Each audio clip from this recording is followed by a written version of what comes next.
Non, c'est mon enfant.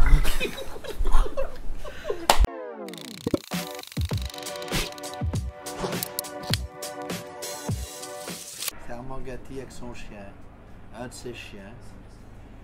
Oui, c'était, ben voilà, Jean-Pierre, vas-y, c'est toi qui l'as rencontré le premier. Voilà, mais c'était... Oui, mais allez, Gatti, c'était notre père spirituel. C'est l'homme qui nous a ouvert, quand même, qui nous a fait croire qu'on pouvait, on ne savait pas encore quoi, mais qu'on pouvait faire des choses. Et si on travaille ensemble, Luc et moi, c'est parce qu'à un moment donné dans notre vie, on a travaillé ensemble pour Gatti. Ah, c'est notre mère qui chantait les cloches de Corneville.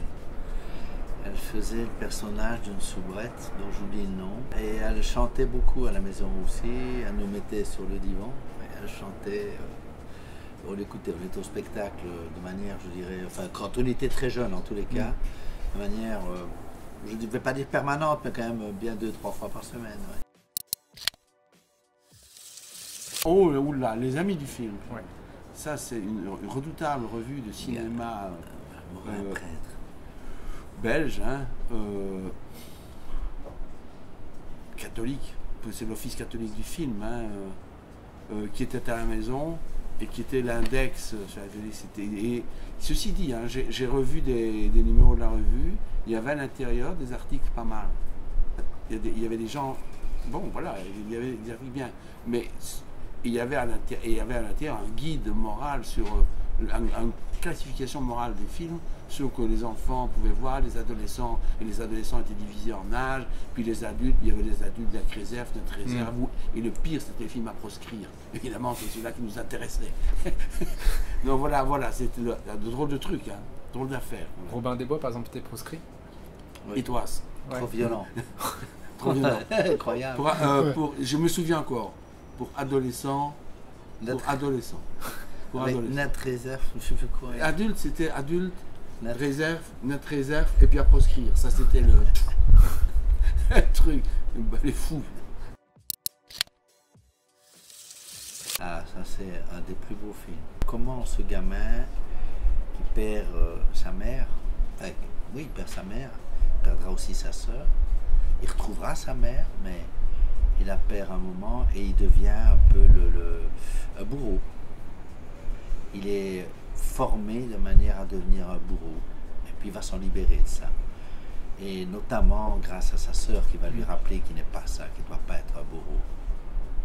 Et qu'ils ont été victimes au départ. Et sa sœur va même se suicider pour lui permettre de fuir.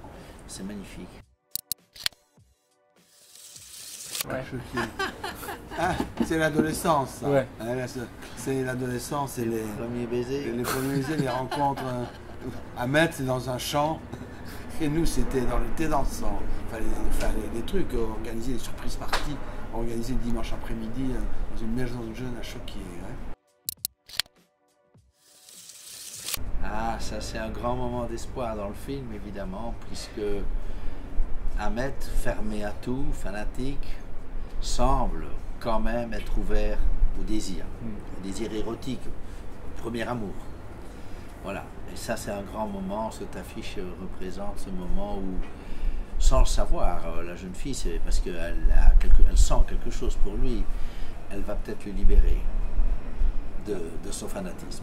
Là, pour l'instant, il n'a pas l'air très réceptif. Non. Il a l'air un peu mais elle l'approche là, il a peur. Il a l'air un peu intimidé, on ne sait pas bien. Mais il a peur. Il n'a pas l'air... normal, on a toujours peur, le premier amour, c'est un grand désir, un tonne de crainte énorme. Et la jeune fille est très...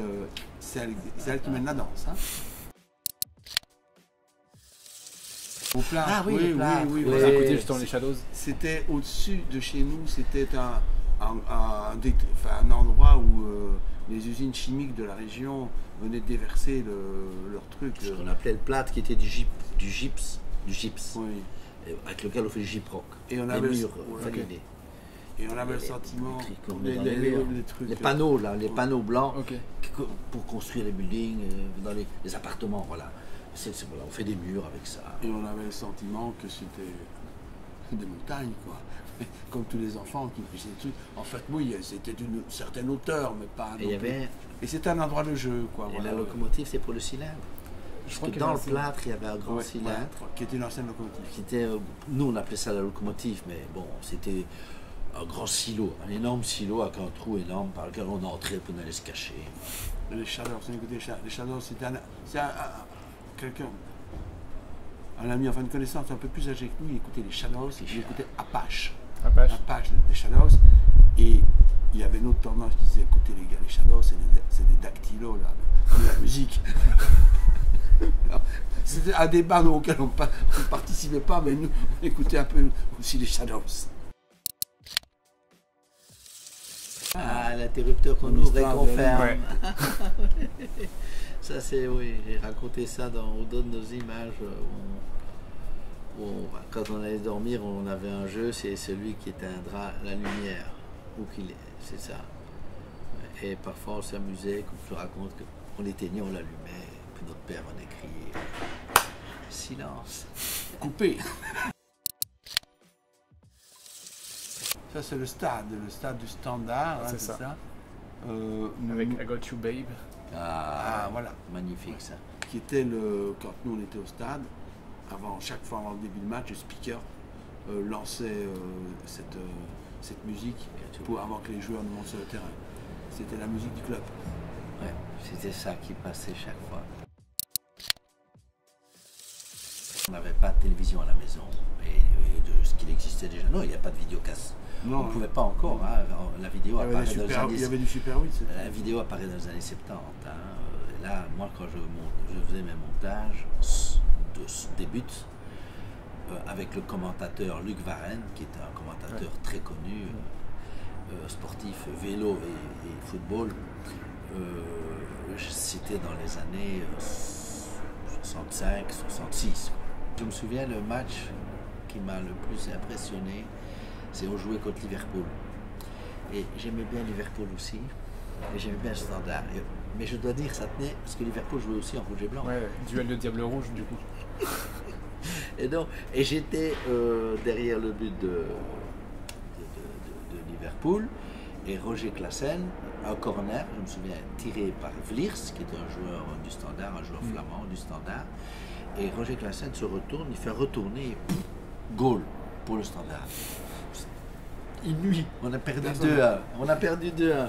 Mais là, pour moi, c'était un moment génial. Je me souviens vraiment, hein, il y a des choses comme ça. Alors que des matchs, j'en ai vu des matchs à l'époque, hein, quand très jeune. Mais ça, ce but, je ne l'oublierai jamais. La première fois qu'on l'a vu pour le film Falch, on était avec Bruno Kremer dans une voiture qui était allée chercher à l'aéroport, et nous étions à côté de lui. Et ça, il y a quoi, je ne sais plus, c'était 86 87. 87, donc ça fait il y a quelques années. Et on avait des blousons de cuir, mon frère et moi. Et Kremer sort de la voiture, et nous on le suit. Et puis on arrive en face du Carlton, et un type qui sort du Carlton, balèze, qui dit merci les gars, je m'en occupe. Ils nous avaient pris donc pour les gardes du corps de Kremer, et Kremer dit c'est les réalisateurs. Ils ont l'air jeunes, il avait dit, pour un peu excuser. Jimmy Crash, c'est l'enfant londonien. Parce qu'il fallait, par moment, l'enfant était sur une mobilette, enfin, elle le tenait assise derrière le conducteur de la mobilette. Enfin, il y avait beaucoup de dangers, il courait beaucoup de dangers. Et donc, on avait pris un faux bébé et on l'appelait Jimmy Crash. Et ce bébé venait de Londres et avait été un enfant prématuré dans une série. Un film d'horreur. Ou un film d'horreur, Ouais. c'est pas une série, c'est un Film film. d'horreur, ouais. Un film d'horreur. Voilà. Et c'est vrai qu'il était assez inquiétant quand on le voyait. Il fallait pas trop regarder le visage, il fallait cacher. Juste Et nous on l'avait appelé Jimmy Crash. Et il y a une scène apparemment où vous pensiez que c'était Jimmy qui était dedans. Oui, Ah oui, c'est vrai, oui, oui, oui. quand oui, parce que le landau, bon, c'est une scène où elle s'approche avec le landau, où lui s'approche avec le landau pour aller vendre l'enfant et le bébé, et il met le landau devant la porte du building, de l'immeuble. Hein, bon, et à un moment donné, on voit le landau qui commence à descendre la pente. Et on dit, oh, attention là, le landau, croyant qu'il y avait le bébé Jimmy Crash dedans. C'est pas Jimmy Crash. Et la mère était là. La mère dit, mais non, c'est mon enfant. Merci beaucoup. Merci. Merci, Jimmy Crash.